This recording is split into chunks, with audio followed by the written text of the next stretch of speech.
Daily maths content பார்த்து போர் அடிச்சனால இன்னைக்கு reasoning டாப்பிக்கில் வந்து கோடிங்கை பற்றி டிஸ்கஸ் பண்ணலாம்.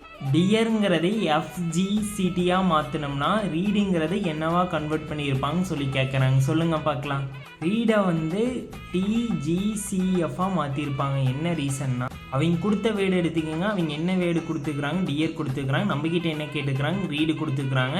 டியருக்கு ரீடில் இருக்கிற ஃபில்லிங்லாம் சேம் ஃபில்லிங்னோடனே நம்ம என்ன பண்ணுறோம்னா ஆறுக்குள்ள தான் அங்கே என்ன யூஸ் பண்ணிக்கிறாங்கிறது எழுதிக்கோங்க. அதே போல் ஈக்குள்ள தான் என்ன யூஸ் பண்ணிக்கிறாங்க, ஏக்குள்ள தான் என்ன யூஸ் பண்ணிக்கிறாங்க, டிக்குள்ள தான் என்ன யூஸ் பண்ணிக்கிறாங்க.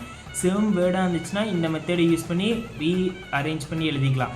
அதே சேம் வேர்டு இல்லாமல் இருந்துச்சுன்னா என்ன பண்ணுறாங்கிறத சொல்கிறேன். டியர் வேர்டை எஃப்சிஜிடியாக மாற்றிக்கிறாங்களா? டியரில் வந்து ஃபஸ்ட் எழுத்து டி, டிக்குலேருந்து எஃப் வரதுக்கு என்ன பண்ணிக்கிறாங்க? ஒரு லெட்டரை விட்டு எழுதிக்கிறாங்களா? நீங்கள் அதே மாதிரி வந்து ஒரு லெட்டரை விட்டு ரீடுக்கு எழுதுங்க. ஆர்லேருந்து ஒரு லெட்டர் விட்டிங்கன்னா டி வருமா? அடுத்த லெட்டர் என்ன?